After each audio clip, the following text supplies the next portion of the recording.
Ian Boisvert here of Locked On Canadians, coming to you because we have a trade to announce. And I'll start with the bad news. The bad news is if you were hoping for the Canadians to make a pick in the first round, that might not happen. They've traded picks 16 and 17 along with forward Emil Heineman in exchange for the Islanders' former defenseman now, Noah Dobson. And they have since also signed him. It's part of a sign and trade. He gets an 8-year contract extension with the Montreal Canadiens, an 8-year deal worth $9.5 million per season. This is an absolutely massive trade for the Montreal Canadiens. Not only do they add to a blue line that was already really coming along, and they add Noah Dobson to a defensive core of now Lane Hutson, Caden Gooley, and hopefully one day David Reinbacher.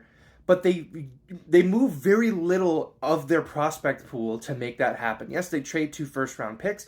One of those picks was part of the Sean Monahan deal that saw him come to Montreal so that the Calgary Flames could sign Nazem Kadri. So the Canadians don't really move a lot here. They get an impact number 1 pair right shot defenseman for the next 8 years.